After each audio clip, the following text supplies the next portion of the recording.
Bonjour et merci d'écouter Radio LCF, la Chine en français. Aujourd'hui, dans Chine Express, le MAG, nous décryptons le voyage du président Xi Jinping en Afrique et au Moyen-Orient. Pour nous éclairer sur le sujet, Claude et Eugénie ont étudié les tenants et les aboutissants du sujet. Bonjour Claude, bonjour Eugénie. Bonjour Romaric. Magnifique, en cœur, c'était beau, superbe. c'était beau. Alors le voyage officiel du président chinois se fait quelques semaines à peine avant le sommet du FOCAC. Vous nous en préciserez un petit peu des petites choses là-dessus d'ailleurs Eugénie.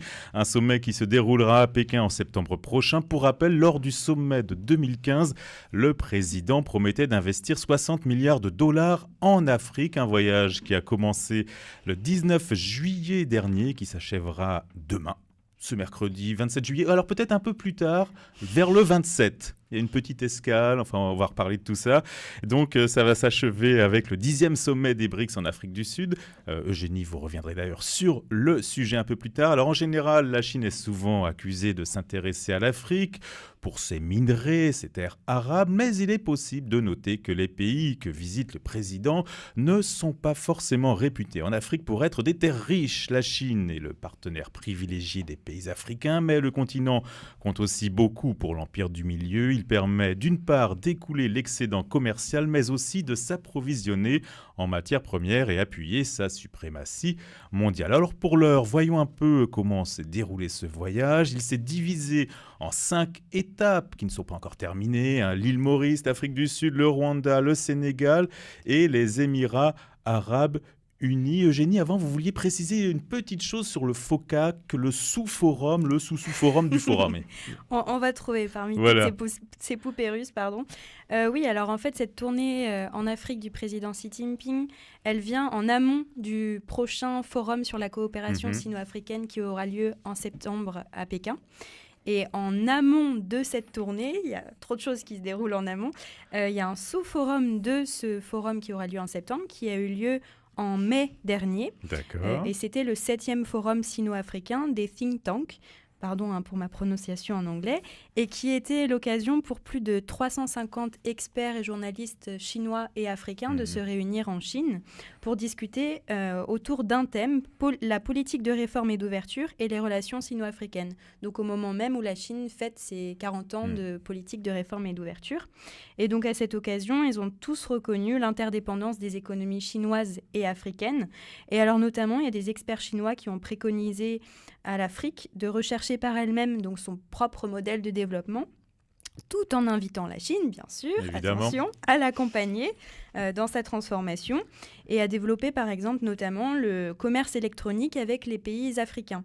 Et de leur côté, les experts africains ont invité la Chine à s'investir principalement dans le transfert des compétences vers l'Afrique pour la formation de jeunes techniciens qui seraient capables d'assurer le suivi de la construction de toutes ces infrastructures sur lesquelles on reviendra en Afrique. Alors, partons d'ailleurs en Afrique, au Moyen-Orient. Et alors, le voyage commençait par les Émirats arabes unis, Claude. Alors justement, il faut savoir que les Émirats arabes unis, donc comme leur nom l'indique, ils sont unis en un État fédéral qui est composé de 7 Émirats, donc c'est-à-dire des monarchies constitutionnelles, avec notamment les 2 plus connus, donc Abu Dhabi et Dubaï.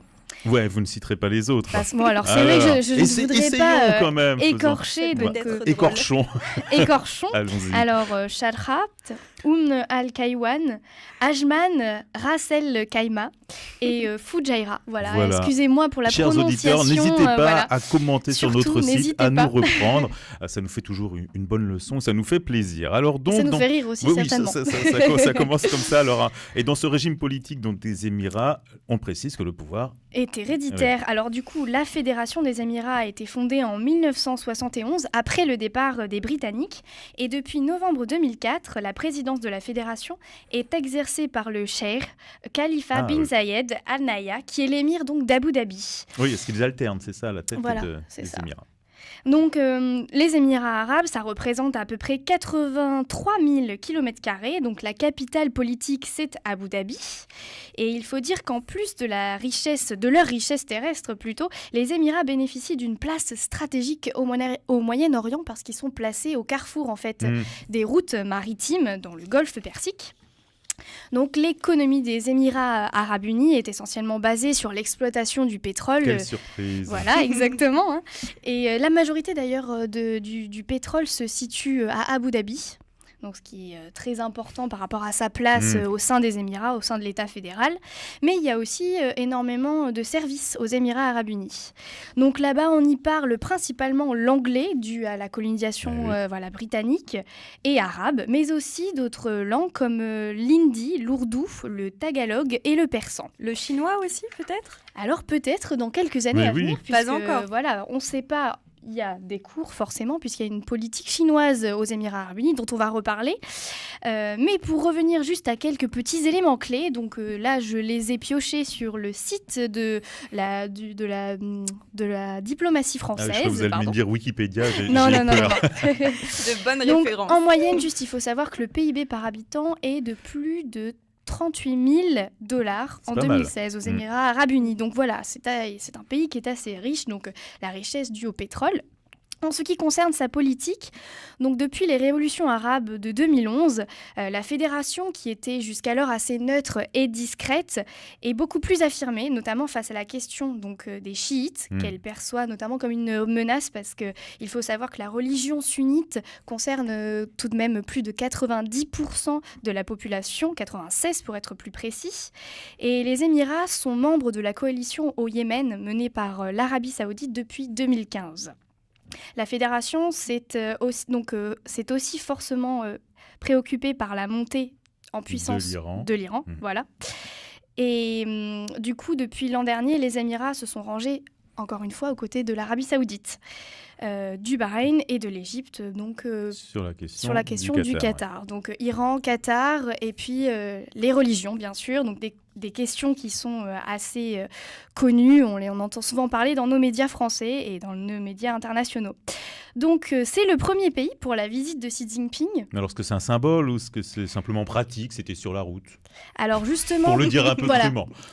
Pour l'instant, moi, je ne vais pas m'avancer parce que je ne suis pas spécialiste, mais demain, donc, nous allons recevoir Emmanuel Dupuis, qui est un spécialiste des relations internationales, et nous aurons certainement beaucoup plus d'informations par rapport au choix, à la chronologie, en fait, des pays pour la visite officielle de Xi Jinping. Donc, une rencontre que l'on pourra retrouver sur notre site. Exactement, radio-lcf.fr. Donc le lien alors avec la Chine. Voilà. Pour revenir un petit peu, donc pour information, la Chine, c'est quand même le premier fournisseur des Émirats arabes unis, donc avec près de 15,7% des importations de l'État fédéral, donc ce qui est assez important. En revanche, la Chine n'est que le 5e client des Émirats arabes unis, donc avec notamment le Japon pour premier client. D'accord. Voilà, j'étais assez étonnée. Donc, oui.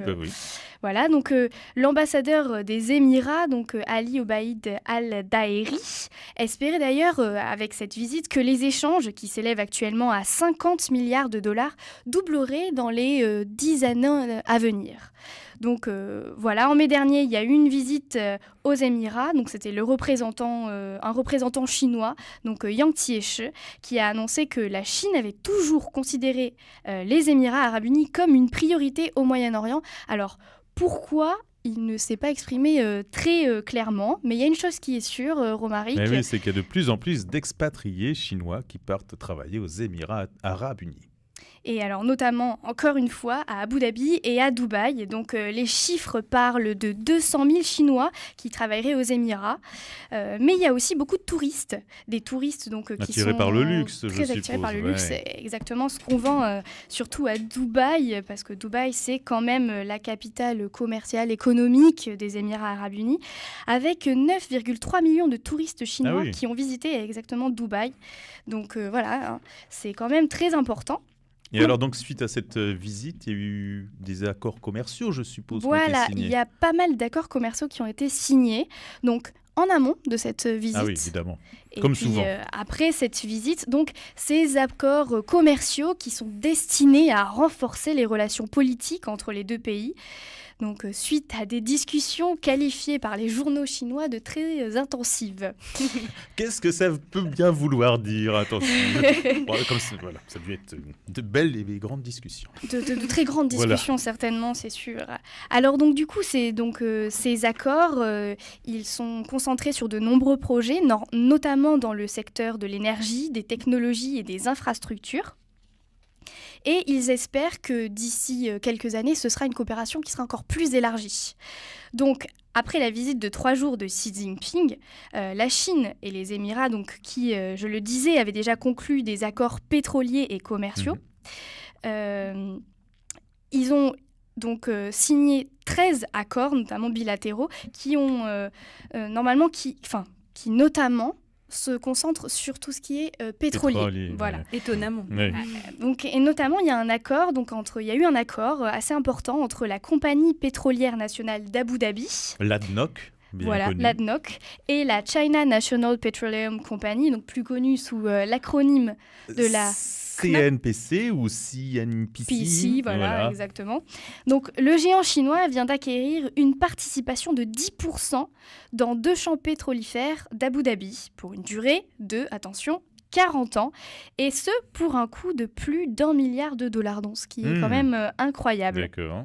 Et donc, l'agence de presse émirati, alors je ne sais pas si on dit WAM ou WAM, c'est une bonne question, souligne que cet accord, c'est sur les opportunités pour la compagnie d'Abu Dhabi et les besoins croissants en énergie de la Chine.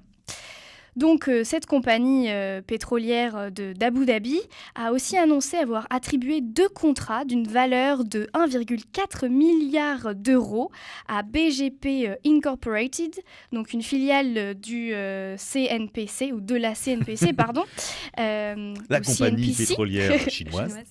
Donc, afin de réaliser une étude sismique dans l'émirat d'Abu Dhabi, notamment donc, pour la prospection de pétrole et de gaz. Donc, oui, parce que la Chine va avoir besoin de beaucoup d'énergie. Voilà, elle va avoir besoin de beaucoup d'énergie. Et puis aussi, comme je le disais tout à l'heure, Abu Dhabi concentre quand même 90% des richesses du territoire. Ouais. Donc, en plus de cela, il y a aussi le grand opérateur portuaire émirati DP World qui a également annoncé jeudi, donc 19 juillet, dans la même journée quand Xi Jinping est arrivé, un accord avec la Chine pour la création d'une zone commerciale à Dubaï, donc dans la plus grande zone franche du Moyen-Orient.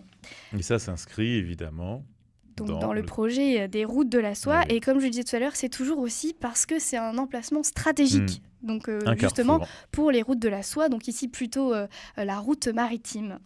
Donc, nous le savons et nous en parlons souvent, donc les Chinois sont très actifs aussi dans l'énergie verte. Et à Dubaï, donc là c'est du côté chinois, ils construisent actuellement un parc solaire qui aura une capacité de production de 700 mégawatts. En plein milieu du désert. Alors, il y a du soleil. Ils sont forts. Voilà. Évidemment. Non, mais les Chinois sont très forts, ils sont partout, et notamment dans tout ce qui est énergie renouvelable. Et Xi Jinping a d'ailleurs souligné, donc il a même loué donc, ce projet, il a dit que c'était la plus grande et la plus moderne du monde. Donc pour ce projet et ce parc donc, national, que ce serait, ce parc national et solaire, pardon, que ce serait le plus grand et le plus grand du monde et le plus beau projet du monde. Donc voilà. Donc cette série d'accords, elle s'inscrit, comme vous le disiez, dans le cadre de l'initiative Une ceinture et une route. Et donc c'est un moyen pour Pékin de renforcer sa présence au Moyen-Orient. Et on le verra, notamment, il a prévu un prêt de 20 milliards de dollars. En plus de tous ces contrats. Voilà. Donc Pékin est vraiment présent. Eugénie, vous vouliez nous parler du Sénégal, mais je vous propose une pause musicale juste avant.